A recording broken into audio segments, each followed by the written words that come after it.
Well, Cassady is one of the kind of people that you know, he's so he was such an overwhelming trip. Cassady, I don't know. It's hard to even know what to say about Cassady. He was so singular. I mean, it's just, well, for one thing, he was like the best, the ultimate sight gag person. You know what I mean? Physical comedy person. You know? Plus, he was also the world's best stand-up comic too. I had places playing in the Thousand Islands many years ago. I used to be in the dressing business up there. In the early days in the Thousand Islands, we used to tee off on one island, drive to the other. How far is it from one island to the other? Oh, about a mile. Really? You could drive a mile? We used to putt a quarter of a mile. Of course, we had to have the wind behind us. Well, Neal Cassady we all knew about because of Jack Kerouac's book on the road, which came out in 1957, which was the year Kesey and I both graduated from college. And it was would do things that would impress you about him, but it wasn't that as time went by, it wasn't that impressed you about him so much. It was that it opened a door to another way to react.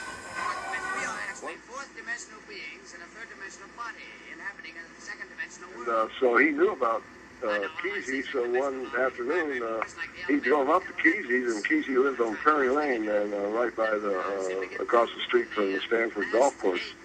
And Little too much whip in that club, Nimrod. Now stand clear, boy, and keep your eye on the ball. By the way, did you bring a ball with you? Of course. And he drove in his Jeepster, and kabam, the rear end went out. And he spent the whole afternoon under working on the rear end, talking all the time, going wrong. I'm tending bar one time down the Lower East Side in New York. A tough woman comes in there by the name of Chicago Molly. I cautioned her, none of your picadillos in here. There was some hot lunch on the bar comprising of succotash, Philadelphia cream cheese, and asparagus with mayonnaise. She dips her mitt down into this melange. I'm yawning at the time, and she hits me right in the mug with it.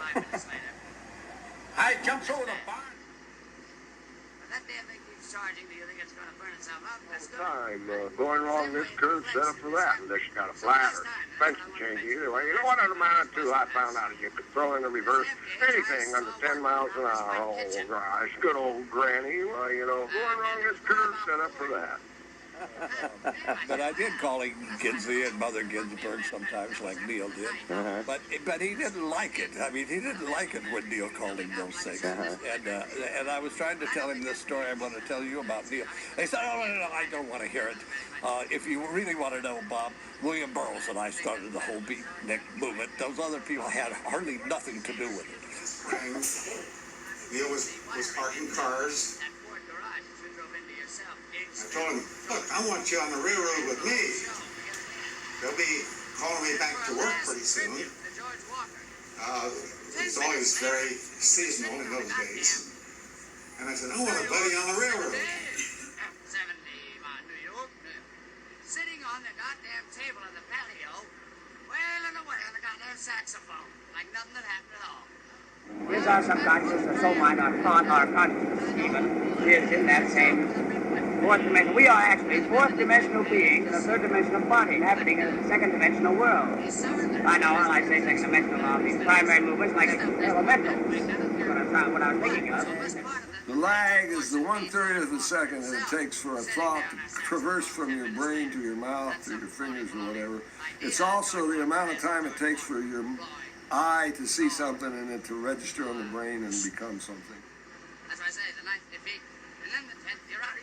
It is a fixed thing that is in all of us, but that Cassady talked about all the time because he said race car drivers going at 250 to 300 miles an hour have to be able to shorten the lag down to react to the impending doom that is on their wheel at every turn.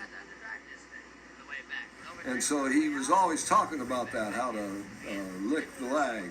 And so we licked the lag a lot, but you know, left a funny taste in your mouth, kind of metallic. the smoking and everything. So anyway, but Neal would drive that way. It's too awkward to turn and talk to people and drive with your right foot. So he would just turn in the seat and put his left foot down and just hold the gas pedal on the floor. That's to go.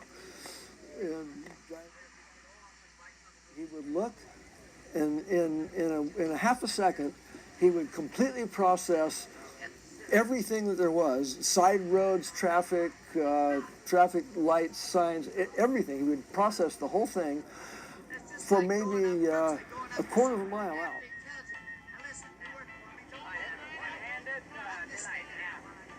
And so he knows, well, okay, he's got 15 seconds before he even gets there. And he knows what the road is because that's part of the process.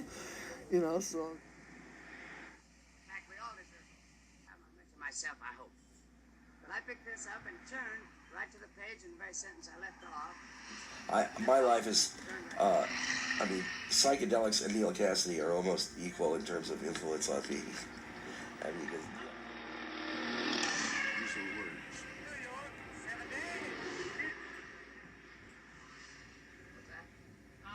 he wasn't a musician, he was a Neal Cassady. You know what I mean? He was like a set of one. You know? A little bit, because natural catastrophes are happening everywhere. All the forms are dead. I mean, you know, you can handle, say you talk to a policeman, you know, all forms are known. Come in here yesterday and jumped and jittery around, and so it looked like I was high, so I just let people think I was high. Everybody has forms, everything's known, and the forms are changing. There's no life in the forms. And I had no fear of, I never worried about whether I was going to lose my life riding in a car with him. I didn't worry about whether I was going to. I knew I was going to. Yeah, but You gotta stay inside from here on. In Texas and the South, you just like racing over San Francisco, you know, like the San Francisco, say the Pacific Heights, you know. They let you ride through Texas, hanging out, squirming, your head around bridges, and I pass close, but not too close. That's why I at like 65 miles an hour, you know, making those hills and those corners and going through the signals and in the middle of traffic. Just God, he pulled his arm weary one night. We all watched him do it. That's right, Mike. We saw you. traffic, just you know, I'm doing things where you. No, he eased off after that. As soon as I said it. We can't possibly make this corner. Don't even try it. And the Neal is like not even, doesn't even look like he's paying attention. Great thing. And the camera's way at the back of the bus and shooting up there, and Cassady's driving, and he's looking back there, and he's trying to get somebody to give him something to drink, and we're all talking, not paying any attention. The bus is moving down the road 60 miles an hour. He gets up, and he just leaves the wheel. The bus is moving through there, and the wind is blowing, and finally the bus lurches, and he falls back into the seat. Neal was the Mercury of the pranksters. He was the messenger. He was the one that hooked people up, people who should know each other. That was Neal's job. He was a man. Neal Cassady was a man who liked to shake your hand.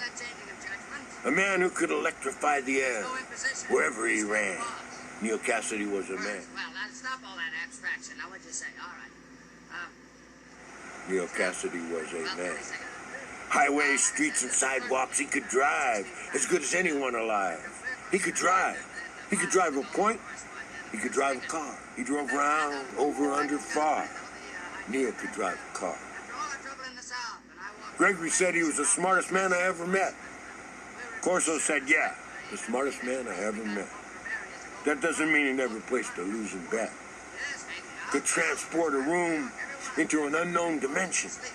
At first, I thought he was from another dimension. He could slapstick away the class pretensions. Sister, brother, class pretension. He smoked tea and liked the girls. A one-man sex fanatic surge. He inspired Kerouac with his mind and don't look back style. He loved Allen Ginsberg. Neal was a walking, talking urge. I seen him when he had him rolling in the eye. He had to have his kicks and master of tricks to tear through the cool, his desire to connect. Pushed by his hot, penetrant tool, he gambled his life and broke many a rule. He was a goof, but Neal was no fool. He had families, he had jobs, he drove the further bus.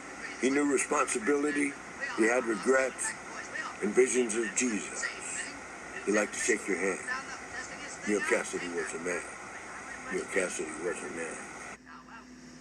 So it's a pleasure to shake your hand to know that I'm talking to a man. I mean, I'm not talking to someone who could seriously even conceive of running over a guy's foot in the driveway because of preconcept. He said, "What do you mean? What do you mean? Political? What do you mean?" He said, "What did they do? Are you a mixed crowd?" No. Not even political. But